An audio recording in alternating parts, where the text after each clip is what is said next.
We got stressed cause we're striving, surviving, keep on moving to improving, rearranging.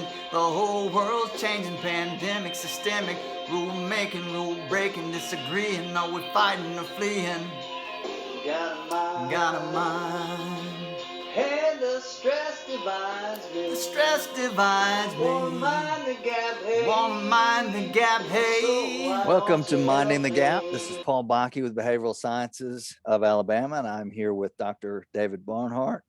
Good afternoon, Dr. Barnhart, and welcome to another video. Well, good afternoon. Nice sunshiny day out there. Oh, not really. We just got spoiled in the last couple of days. It was really sunny and nice. We did.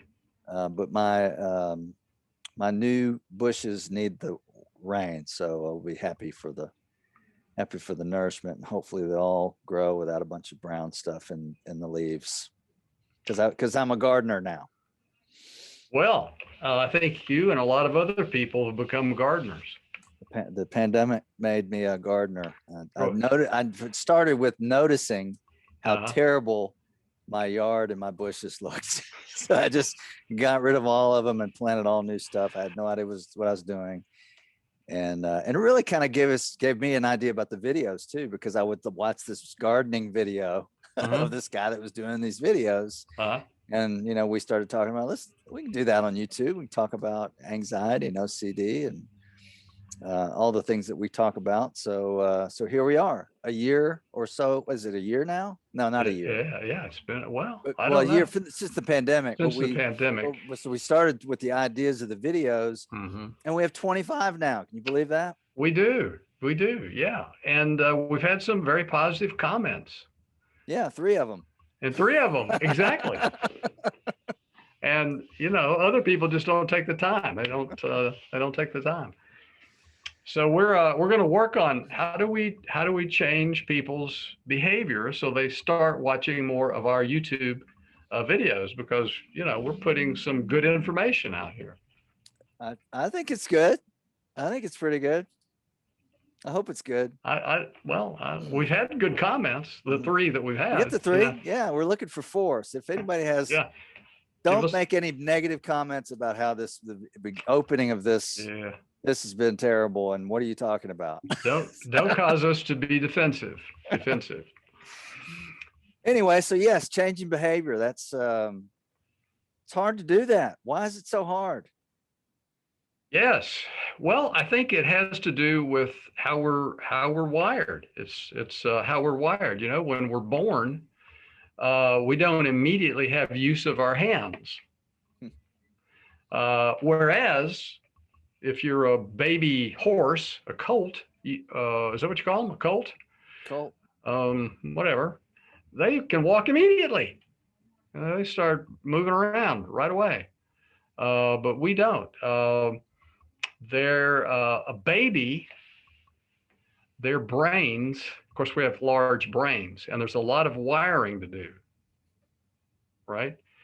And our brains take, when we're about 2 years of age, our brains burn something close to 45% of the calories that our bodies burn are burned by the brain. It's a lot. An adult burns about 20% of the calories. So you just mental effort. If you burn 2,000 calories a day, you're gonna spend 400 of those calories just using your brain. And of course, I believe if you're doing therapy, you're probably burning more than that. If you're a chess player, a master's chess player, and you're playing chess all day, you're going to burn 5,000-6,000 calories a day sitting in a chair playing chess. Now, it's not that the pieces are that heavy. Right? But it's just mental effort. Deciding where to put it. But that's, we've talked about this before, the book Grit, that talks about that, sort of perseverance quality. She talked about the difference between effortful practice. When you're learning something new, you're really having to concentrate hard because you don't know it yet, and it's difficult. That typically can't do that more than 20 minutes because it's just really taxing. Yes. but when we're in flow, we know what we're doing, we practiced a sport enough that we just go play and go throw the ball, swing the bat, see the ball, um, do the homework that we know, we're just, getting it done. That we can do that for a long time because it's flow. So it's really what you're talking about. It is. And, as an athlete, so you were a college athlete and you coach college athletes, you spend a lot of time bringing people along, and your approach is basically successive approximations and helping people structure their learning so that it became more automated. Right. So that you work on the hard stuff, the mental, the effortful practice is in practice, and it's repeated over and over. And then once you get into the game, it's flow. It's do what you've been practicing. You didn't take a lot of mental effort because we only have so much. It's like you said, I had no idea that you burn that many calories. It's amazing. Isn't that amazing? Yeah, it's amazing. It's just like, it makes sense. Now we think about it. If you're lifting weights or running, you think about, well, that's going to burn a lot of calories. Well, it's the same. It's the same. And actually, from an energy budget standpoint, it gets a big part of the budget compared to because you're talking about a 3.5 pound brain, and then you weigh whatever you weigh, if you weigh 100 pounds, it's only 3%, but it's burning 20% of the calories. So here's a thing that we do a lot is when we have a client come into us and we want them to slow down, and we want them to be more mindful and aware of the things that they're thinking and the things that they're feeling. So we'll ask them to keep a stress log. When you feel stressed, write it down. Yes. And we try to keep it pretty simple. But even that being new takes mental effort. It takes effortful practice a little bit. And some people get really frustrated with it and they go, I don't like writing. I don't know what to say, and it's easy because they're not conditioned to do that. So that's a new behavior that requires effortful practice. And it's easy to give up on it pretty quick because sometimes we don't get immediate success. Right. Well, you're trying to insert keeping track of these stresses that occur during the day. And so we're not accustomed to going, oh, I feel stressed. Let me write that down. Right. That's not how it works. Eventually, by setting ourselves up so that we can remember to log stress, we can actually begin to capture it. And the more we do, the more tuned in we get to why we feel the way we do, what the thoughts are that are associated with it, and all of that information that we gather from something like, and when I say simple stress log, it's complicated because you got to learn how to do this. But when you get that information, then people can learn to jump in front of the triggers, so to speak. So that they have a way of thinking or behaving that moves them down a different pathway, so they're not just not functioning as well as they would like. Right, and they're undoing conditioning, and that's a big part of the behavior change is that we're conditioned to get into flow even with negative behaviors and negative thinking and unhelpful and unwanted feelings. Just tend to go with it.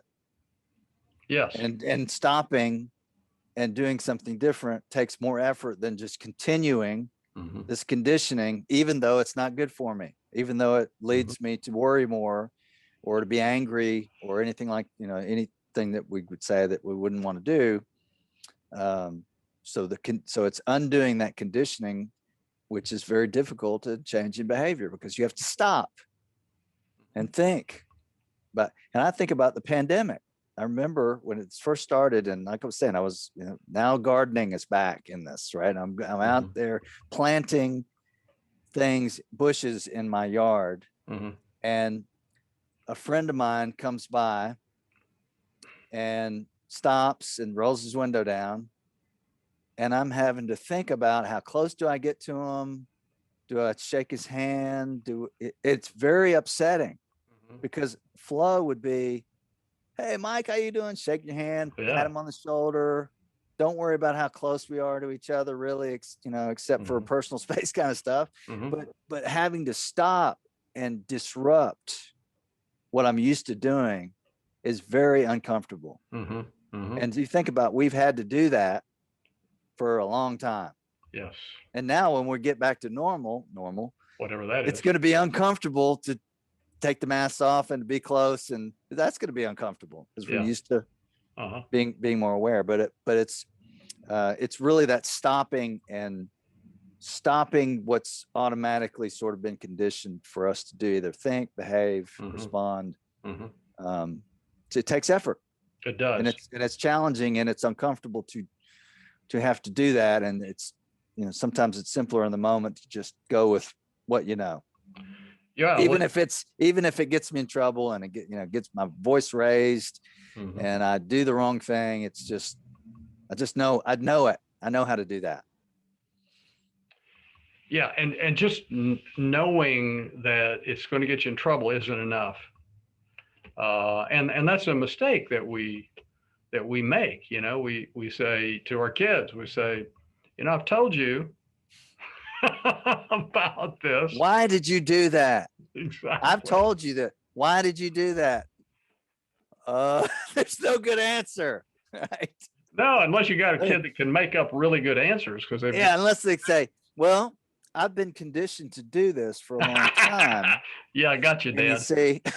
You see, it's just out of my pattern of behavior to do something different, even though I've learned the information, because I have a feeling. Then that feeling tells me I need to do something. And, if our kids answered us that way, we would turn back around and go, what? No, we would probably have some other, smart name for them, actually, probably. But that's what's happening, exactly, but we don't know. We don't, typically we just don't know, when somebody asks, why'd you do that? I don't know. That's the right answer. I shouldn't have done that. I regret it. I know now I shouldn't have done it, but at the moment I had a feeling, and that feeling was connected to some behavior that I've done a lot. And that feeling wasn't able to distinguish between an emergency and, okay, this is just uncomfortable. Maybe I should wait. Because we've talked about this several times. This goes against our nature to stop and think and not just go with that feeling and that conditioning. And, as you've talked about this, minding the gap, well, the issue, there are a lot of gaps. And one of the gaps is the gap between a trigger and a threat detection response is very fast. It's 40 milliseconds or something around that. So fast that you can't jump in front of that trigger and beat the emotion with your thinking, because our thinking lags behind the trigger, gets the message maybe close to a quarter of a second after the trigger occurs. And this is why, you tell a kid, I was observing two of my grandsons, the little ones. So one is 7 and one is 4.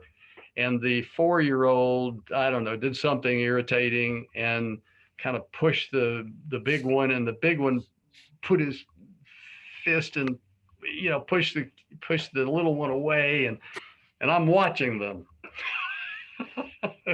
They're about 30 yards away from me, and the big one looks up at me, saw me watching, and but I know we can say, well, you don't hit a little kid back.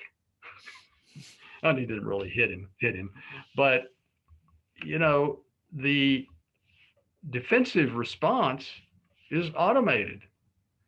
And a kid's not likely to be able to jump in front of that, even though they know, because you could ask, are you supposed to, Yeah. hit little kids No, back? I'm not supposed to. They feel We don't give them like any they're a bad practice. person. Exactly. Yeah. Right. Yeah.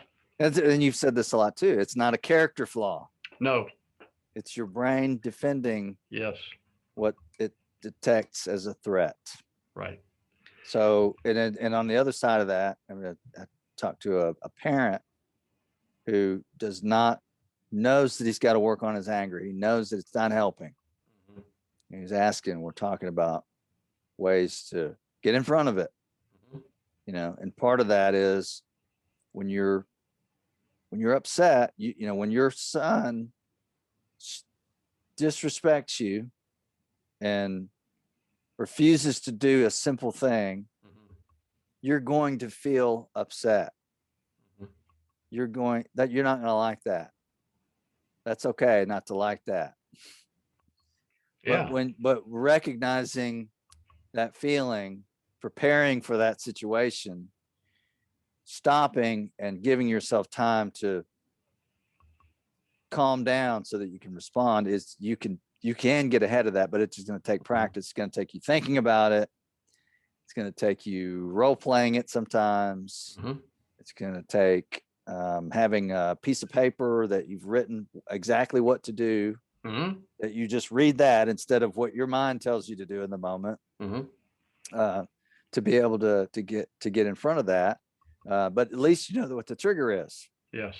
But it's like we've talked about with sports. If you wait till the game to be prepared and hope you do well, it's probably not going to go very well. You got to practice it. And you got to get ready for it because changing that response goes against what you've been conditioned to do, and it goes against what your brain is telling you to do in that moment, which is yell and get bigger than the kid. Mhm. But like you said, the answer, that's not going to help. But in the moment, it just feels like the thing to do. Yeah. Yeah. And So it's resisting that is difficult. it is Takes work. Yeah. So, okay. So you were just going through these things to do. So could you outline some steps? Let's say I want to learn to stop yelling at my child. Let's just take that's a good example of one. Okay. All right. And most parents aren't yelling at their kids. Sometimes they are, but maybe snippiness or maybe whatever. Yeah. So give me some instruction. Okay. So the first thing would be identifying the triggers, and what situations, what kind of behaviors, what kind of circumstances get me upset. Because obviously, you're upset or you wouldn't yell or be snippy or be defensive or be aggressive or whatever term you want to use. So identifying those times. Okay. So that's maybe a good first step. Thinking about what strategizing. You don't want to strategize when you're in the moment. Oh, it's too late. Too late. So you want to have a strategy, go over the strategy, and having an idea of when this happens, I'm going to go in this room or walk away and take a break, and wait until I'm okay with it. Okay. Another thing would be one time that I worked with a dad who was getting really upset with his 5-year-old, was having these meltdowns, and I was asking what he was thinking on his way home, and he said, I was thinking, oh, I hope he's good today. He's good. Yeah. And then when the son got upset about something that was really small, he wanted to use his logic to tell him not to be upset about it because it's no big deal, and ended up yelling at him. And right. So he set himself up for failure by not being prepared for accepting that this is going to happen. Hoping for some miraculous change in the pattern of behavior Because we That's don't know about the not a good- automaticity right. of That's everyday not a good behavior. strategy. Hoping No. it gets better is not a good strategy. Doesn't work. Yeah. Accepting that, okay, today I'm going to come home. He's going to have a meltdown. So to thinking about it ahead of like when this happens, I'm going to be ready. I'm not going to be shocked by it. I'm not going to be, I'm going to be okay. I'm ready. All right. Well, Right? good. So just kind of getting ahead of it mentally and Good preparing for it. self-talk. Right. And then also, whatever your strategy is, to talk to the kid about these things, because the kid knows this is a problem. We're having this problem. So a big part of being a parent is being a role model and showing that you're willing to work on something. I know that I've got to work on my anger and my tone of voice with you. Yeah. And you've told me that you didn't like it when I raised my voice, and I respect that. Thank you for telling me that. That's a big thing. Thank you for telling me how you feel and what you want. What a risk that is. Oh man. Yeah. Because you want your kids to be able to be comfortable, to be able to say how they're feeling and what they want. You don't want them to not talk to you when they really need to. Exactly. So being open to influence, same thing with couples. We talk about being open to influence. It's really important. That doesn't mean they get what they want all the time, but you'll listen to them and you're going to consider reasonable requests, especially when it comes to things like tone of voice. You can change that. That's something that you can do. So being open there is important. And then going over your strategies with each other. What are we going to do when this happens?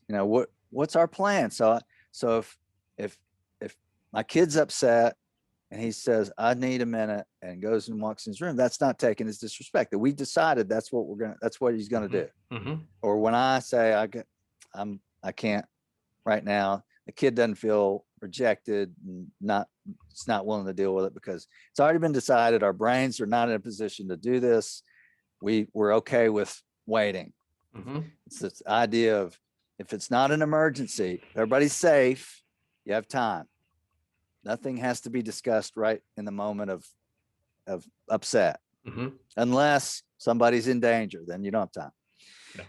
Right. So it's those kinds of things. And then literally having a practice session. Yes. Starting to do the wrong thing. I told you. Yeah. I just need a minute to go and cool down. Back. Now, when you did this, that really upset me, and I would really like for you to do this in the future. Come back and restate it in a way that's productive and helpful and mutual and respect, those kinds of things. So those are some ideas. Yeah. And those, what you're describing, that I'm thinking, that sounds a lot like coaching. You walk people through plays. That's right. Yep. You talk about what you're going to do, and you actually walk it through. Eventually, you get it up to game speed because that's what you got to do. But it's the same concept. Yeah. And you're just applying it in a parenting role. Yeah. Ground balls. Okay. We're going to start without the ball. Get your form right. Then we're going to ball's going to be still, not moving. Then it's going to roll it. Then we'll hit it. It's the same kind of stuff. Catching. Yes. Catch and throw without the ball. Yes. At a great college coach, Joe Carbone, Ohio University. College kids out there, no ball, playing catch. Start from the basics there. First day of fall. No ball. No ball. Rolling ball. Let's get this right. Let's slow it down. So that when it's game speed, we've built it up, and it becomes automatic. It's the same kind of concept. That's it. And it's a big mistake to just assume that my kid just know how to do this. My kids just know how to be respectful and do what he's told to do and do his homework and do good. Just do good. Exactly. And wives should think the same way of their husbands, right? Right. He should know better. He should know better. Right. So, but it is very common. You know, we get emotional, and sometimes it's like, you know, somebody else's kid. Oh, okay, yeah. But my kid, he should know better because he's mine. Exactly. And I've told him 100 times. Therefore, he should know better. And I told him. So he should know. He should take that knowledge and apply it to immediate execution, even in the highest form of stressors. That's another gap. There's a gap between knowledge and behavior. They're not the same. And when you're in under stress, knowledge is secondary. Defense is first. Yes, it is. And that part of our brain can become cut off. That's why when we do things that we shouldn't have done, we later go, I can't believe I said that. I can't believe I said that. I told this story to one of my friends, not my friends, one of my clients today. About when I was doing the webcasting broadcast. I probably shouldn't say this on YouTube, but well, okay. I was doing the broadcast of my son's game in high school. And it was at a point where he was battling for playing time, you know, and he needed to do well, you know, to be able to get in the next game and to get the trust of the coach and all that stuff. He walks the guy, gets the first guy out, walks the guy. I'm calling the game play by play, which is really hard as a dad. Yeah, Bucky just walked one. Yeah, he just walked one, and I'm thinking, oh gosh. Next one, he gets 2 strikes on him, and then he hits him with a slider. You know, hits him just breaks right into the guy's ankle. Here comes the coach, takes him out. I said a cuss word on the air. I wasn't thinking straight. If I was thinking straight, I would have said, you know, that's not a good idea because that's out there forever. and the coach said something to me about it another time, and I said, I'm really sorry. I should not have done that. That was not right of me to do it. You know, what else can I say? You know, it wasn't his fault. You know, he's coaching. Right. He's coaching the game. My son walked too. You know, that's what happens. You know, I wasn't gonna blame him. That was me for, you know, not responding in a good way. But I wasn't thinking straight because logic.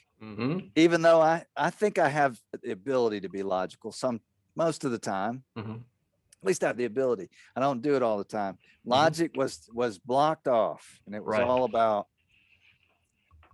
Emotion. I'm really upset in this moment, and I expressed that in a way that's, you know, I would not have done if I'd have thought first. Exactly. So anyways, that's why what you're saying is information. It's just not enough. It's got to be practice. Yes, it does.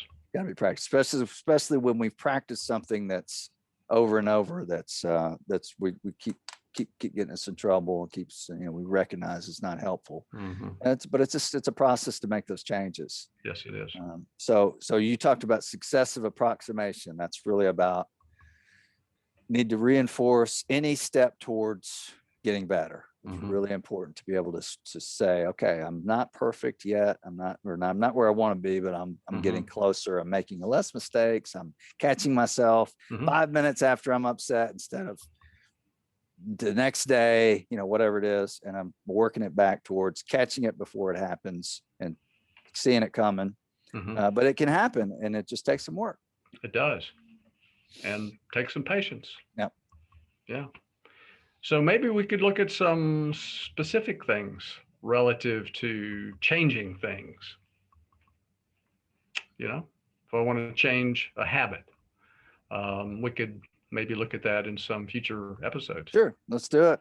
Sounds good. Okay. All right. Thanks everybody for watching. Hey, I enjoyed it. Thanks for your sharing. Yeah. That was therapeutic. Oh yeah. Well,